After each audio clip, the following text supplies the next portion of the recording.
ఈ రోజుల్లో సంపాదించే యూత్ని మనం రెండు రకాలుగా విడగొట్టచ్చు. అంటే ఓన్లీ సంపాదించే వారి గురించి చెప్తున్నాను నేను.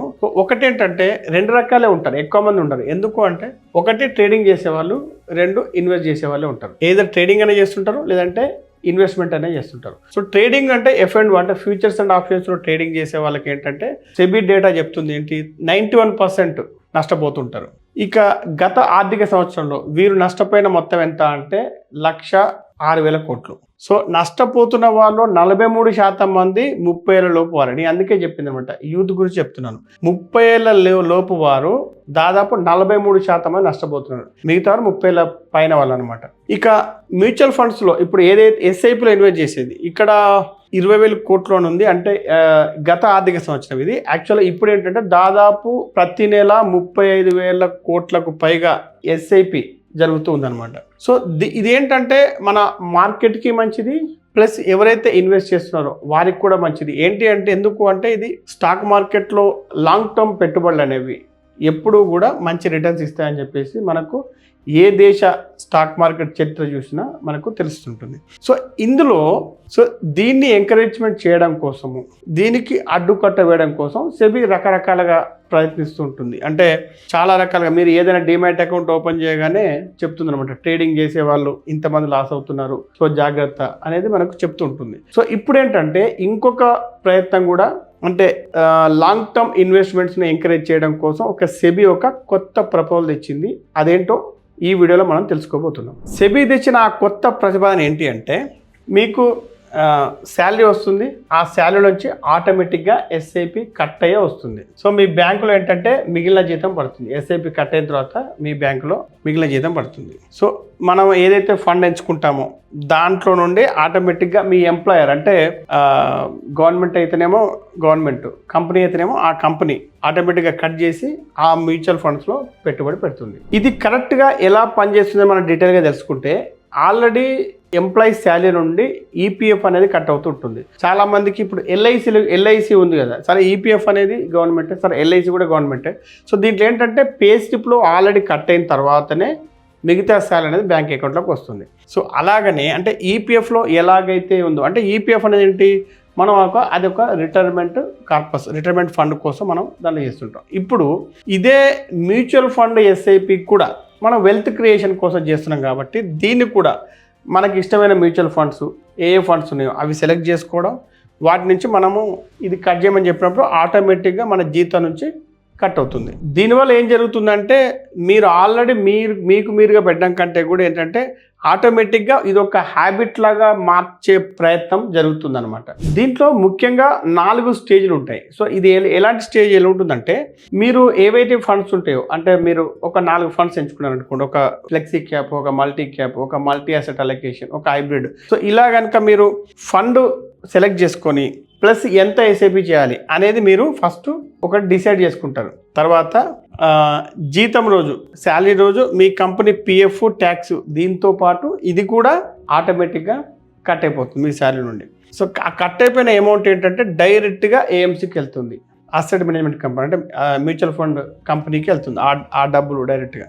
నెక్స్ట్ అది పోగా మిగిలిన ఏదైతే ఉందో మీ బ్యాంక్లో క్రియేట్ అవుతుంది. అయితే ఇలా ఎస్ఐపి చేయడం వల్ల బెనిఫిట్ ఏంటి అని చూస్తే, నార్మల్గా ఇప్పుడు జరిగే ఎస్ఐపిలో ఏం జరుగుతుంది అంటే, మీరు కనుక చూస్తే 100 మంది కనుక ఎస్ఐపి చేస్తున్నారు అనుకోండి, మళ్ళీ వెనక నుండి 40 మంది ఎగ్జిట్ అవుతూ ఉంటారు అనమాట. సో అదొకటి. తర్వాత ఇక్కడ మెయిన్ మనం ఒక 4 కారణాలు కనుక చూసుకుంటే, ఫస్ట్ ఖర్చు చేయకముందే పొదుపు.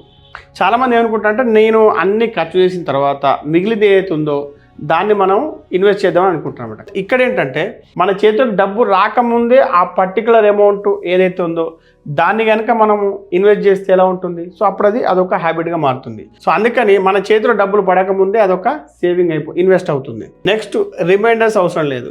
సిప్ మనం ఒక 10వ తారీఖు పెట్టామనుకోండి, ఆ 10వ తారీఖు గుర్తుపెట్టుకోవాలి. ఆ టైంలో కనుక బ్యాంక్లో శాలరీ 1వ తారీఖు వస్తుంది, ఎస్ఐపి డేట్ 10వ తారీఖు ఉంటుంది. ఆ డేట్ రోజు ఏదో ఒక మర్చిపోయి డబ్బులు పెట్టలేదు అనుకోండి, దానికి ఒక పెనాల్టీ పడుతుంది. సో ఇటువంటి ప్రాబ్లం అనేది అవాయిడ్ అవుతుంది. నెక్స్ట్ మీకు ఏదైతే పే స్లిప్ వస్తుందో దాని మీద మీ ఎన్ఏవి అనేది దాంట్లో కనిపిస్తుంది అనమాట. అంటే ఎంత ఇన్వెస్ట్ అయింది అనేది కూడా దాంట్లో మనకు కనిపిస్తుంది. ఇక నెక్స్ట్ ఏంటంటే లేజీగా ఉండేవారికి, అంటే తర్వాత చూద్దాం, వచ్చే నెల కడదాం, అయ్యో నాకు ఈ నెల శాలరీ రాకపోతే మా వచ్చే శాలరీ నుంచి పెడదాము, లేకపోతే 2 నెలల తర్వాత పెడదాం, ఇలా ఉన్నారనుకోండి. సో అలాంటి వారి కోసం ఏంటంటే డైరెక్ట్గా శాలరీ నుంచి కట్టింగ్ పెట్టేస్తే ఆటోమేటిక్గా కట్ అయిపోద్ది. ఇంకా ఆ తర్వాత అది దాని పని చేసుకుంటూ ఉంటుంది. సో మంచి పని చేసేటప్పుడు ఏంటంటే కొంత బలవంతంగా చేయడము, లేదు కొంత డిసిప్లిన్ అనేది చేయడము అనేది ఒక హ్యాబిట్గా మారడం. సో ఈ వీటి కోసం ఏంటంటే చేసే ప్రయత్నం అనమాట ఇదంతా. ఇప్పుడు మనం ఒక రియల్ లైఫ్ సిచ్యువేషన్ చూద్దాం. అంటే నార్మల్ ఎస్ఐపికి ప్లస్ ఈపీఎఫ్కి ఆల్రెడీ ఇప్పుడు మనం కొత్తగా సెబీ అనుకుంటున్నటువంటిది, ఇంకా అనుకుంటుంది, ఇంకా అమలుకి రాలేదు. పేరోల్ ఎస్ఐపికి తేడా ఏంటి అనేది చూస్తే, నార్మల్గా ఎస్ఐపిలో ఆటోమేటిక్గా కట్ అవుతుందంటే మనం బ్యాంక్ పేమెంట్ ఇచ్చినప్పుడు అది ఆటోమేటిక్గా కట్ అవుతుంది. ఈపీఎఫ్లో కూడా కట్ అవుతుంది, ఇప్పుడు ప్లాన్ చేస్తున్న దాంట్లో కూడా ఆటోమేటిక్గా కట్ అవుతుంది. ఇక బ్యాంకులో పడక ముందే పెట్టుబడి జరుగుతుందా అంటే, బ్యాంకులోకి మన శాలరీ రాకముందే ఇన్వెస్ట్మెంట్ జరుగుతుందా అంటే నార్మల్ ఎస్ఐపిలో జరగదు. డబ్బులు బ్యాంకులో పడిన తర్వాతనే అది కట్ అవుతుంది అనమాట, ఏ డేట్ పెట్టామో ఆ డేట్కి. కానీ ఈపీఎఫ్లో ముందే కట్ అయిపోతుంది, పేరోల్ ఎస్ఐపిలో కూడా ముందే కట్ అవుతుంది. ఇక మనం ఏ ఫండ్లో పెట్టాలి అనేది మనం డిసైడ్ చేసుకోవచ్చా అంటే, ఇప్పుడు ఎస్ఐపిలో కూడా మనం డిసైడ్ చేసుకుంటాం కాబట్టి దాంట్లో పెడతాము.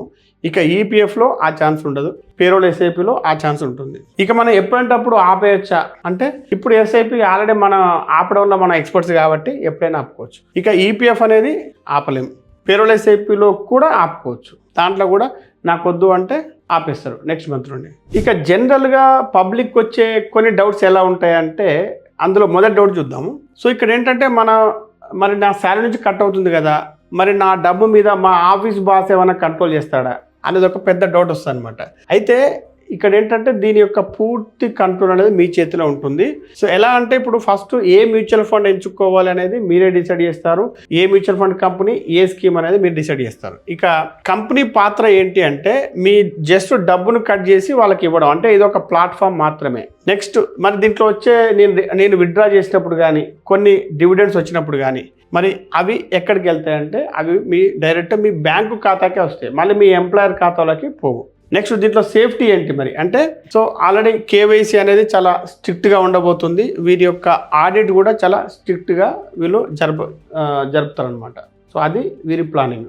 ఇక అందరికి వచ్చే ఇంకొక పెద్ద డౌట్ ఏంటంటే, మరి నేను జాబ్ మానేస్తే నా పరిస్థితి ఏంటి, లేదా జాబు చేంజ్ అయితే నా పరిస్థితి ఏంటి. ఇంకోటి ఏంటంటే, జాబ్ చేంజ్ అవ్వడం, నేను శాలరీ పెరిగింది అనుకోండి, సో అప్పుడు నా పరిస్థితి ఏంటి అంటే, సో ఇక్కడ ఏంటంటే మీరు ఏవైతే మ్యూచువల్ ఫండ్ యూనిట్స్ కొంటున్నారో అవన్నీ కూడా మీ పేరు మీదనే, దానికి ఒక ఫోలియో నెంబరు, దానికి ఒక డీమ్యాట్ అకౌంట్ అనేది ఉంటాయి కాబట్టి, సో మీరు ఉద్యోగం మారిన, కంపెనీ మారినా లేకపోతే మానేసినా కూడా వాటి మీద మీకు పూర్తి హక్కు ఉంటుంది. అంటే ఇప్పుడు ఈ కంపెనీలో ఉన్నప్పుడు ఏదైతే డెబిట్ అయిందో, ఇప్పుడు ఈ కంపెనీకి వెళ్ళినప్పుడు మీకు ఎక్కువ శాలరీ వచ్చింది అనుకోండి, వీటిని ట్రాన్స్ఫర్ చేస్తూ మళ్ళీ వాటిని పెంచుకోవచ్చు కూడా, ఇంకా ఇన్వెస్ట్మెంట్ అనేది పెంచుకోవచ్చు. సో కంప్లీట్గా ఇది మీ కంట్రోల్లో ఉంటుంది. ప్లస్ వీళ్ళు ఏంటంటే ఇంకా దీన్ని సింప్లిఫై కూడా చేయొచ్చు, ట్రాన్స్ఫర్ అనేది కూడా చాలా సింప్లిఫైగా చేయొచ్చు.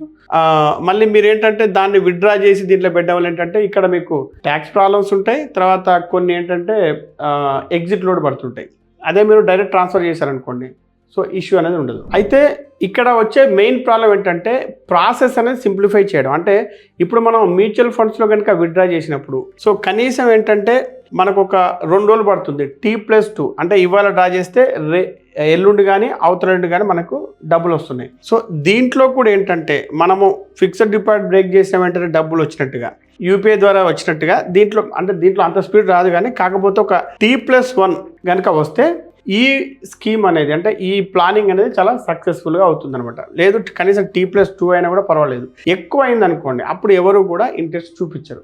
అనవసరంగా ఇది ఒక పెద్ద లేట్ అవుతుంది, లేట్ ప్రాసెస్ అని చెప్పేసి ఎవరు దాన్ని ఎంకరేజ్ చేయరు. సో కాబట్టి ఫాస్ట్ అనేది ఇంపార్టెంట్. ఎంత ఫాస్ట్గా ఉంటే, ఇప్పుడు యూపీఐ ఎందుకు సక్సెస్ అయింది అంటే, మనం ఇమీడియట్గా ఒకరి నుండి ఇంకొకరికి డబ్బు అనేది ఫాస్ట్గా అందుతుంది కాబట్టి సక్సెస్ అయింది. సో అలానే ఇది కూడా చేస్తే ఇది సక్సెస్ అయ్యే అవకాశం ఉంటుంది. సో మొత్తానికి సెబీ ఏదైతే ప్లాన్ చేస్తుందో ఇది మంచి ప్రయత్నం కాబట్టి అది రావాలని కోరుకుందాం. ఈ వీడియో మీకు నచ్చితే లైక్ చేసి కామెంట్ చేయండి.